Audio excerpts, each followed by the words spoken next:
Hey, welcome to the first ever Ranger Report podcast short. I am Ben Dieter. I will be hosting this one between me, CJ, and Kane, and maybe a few others. We'll be trying to post these a couple of times a week on top of the regular podcast, just to give you guys some updates on things that will be going on. Let me know in the comments if you like it on YouTube, on Apple Podcasts, on Spotify, wherever you get your podcasts. Let us know what you think about it. I'll let you know if you think these are a good idea. We're going to try to give you updated on things that are going on today. It's just kind of going to be an introductory episode, as you guys know. The Texas Rangers reported to spring training today, so there are pitchers and catchers anyway. Rangers pitchers and catchers are there. So we had some guys that went today, like guys you might have heard of, like Kumar Rocker, Jacob deGrom, Jack Leiter. I believe Eovaldi was out there. So they had a bunch of guys throwing today, other guys as well that we'll talk about. But they got some guys up and going, stretching. I saw Cody Bradford out there in the video. So, some questions we have going into spring training. First of all, can Jacob deGrom stay healthy? And if he can stay healthy, can he return to his Cy Young form? After 2 Tommy John surgeries, it'll be really interesting to see how that plays out in the 2025 season. Something I'm looking forward to checking out this season on the Ranger Report as we report on spring training and going forward into the season. DeGrom's health will be a great thing. Worst case scenario, obviously he gets hurt and doesn't pitch this season. Best case scenario, he returns to Cy Young form. I'd be happy with something in between there, where maybe he pitches most of the season, or all the season, but maybe not goes deep into games. Maybe does well. So it'll be interesting to watch that on Jacob deGrom. He's going to be my number one thing to watch during spring training. My number 2 thing to watch, I've talked about it before, is going to be the Rangers bullpen. How is the Rangers bullpen going to fare in 2025? Okay. So it'll be interesting. And I think I said 2024 a minute ago on the deGrom. Sorry about that. It's 2025. Whatever year it is, it goes by so fast. See that thing behind me that says the Rangers won the World Series in 2023? That's good stuff right there. Anyway, if you're watching on YouTube. So the bullpen, right? We still don't know who our closer is going to be. They've even floated out there that it could be Jon Gray, which leaves an opening for someone like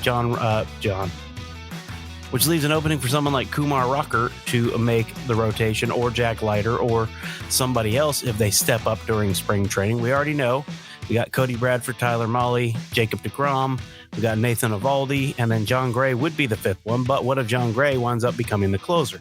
That is something that the Rangers have discussed, something the Rangers have talked about internally, and it's leaked out, of course, because the Rangers are really good about not letting stuff leak, but that one has gotten out there. So are the Rangers going to go with Nathan Eovaldi as your closer? Jon Gray as your closer? Wow, I'm just tearing this one up, aren't I? Jon Gray as your closer. We'll see how that happens, how that works out, how that goes, all that good stuff. So bullpen, obviously, with Leclerc gone, you've got Heaney gone, you've got Robertson gone. All those guys aren't there anymore, and Kirby Yates, obviously. So it'll be interesting to see how the Rangers deal with that. So, and then the outfield is the third thing I'm going to watch. Everyone's projections I've seen, including my own, have Leody Taveras not the starting center fielder for this team, but probably Wyatt Langford or Evan Carter. Both those guys, one of those 2 guys, we believe, are going to start in center field, and not Leody Taveras. Leody needs to be on this team. Evan Carter has had injury issues. We don't know. Wyatt Langford is pretty proven at this point, but Adolis has also had some injury issues in the past. We also have Jock Peterson that can play into the outfield as well. And then, of course, Ezekiel Duran and Josh Smith can also play in the outfield. So it's going to be interesting to see how this outfield shakes out going into 2025. Going to be an interesting thing to watch, interesting to look at. How much time will Kyle Higurashi get behind the plate?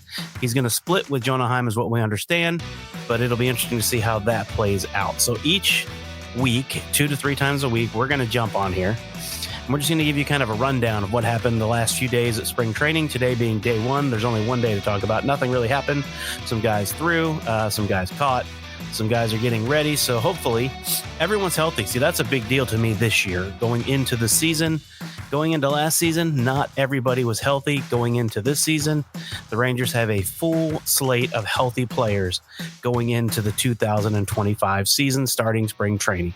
So that is the Ranger Report short. Let me know if you like these. We're just going to sort of rattle off some news and information as quick as we can, get it out to you, let you enjoy it on your drive to work maybe, or, on your drive home from work or at work, however you want to consume.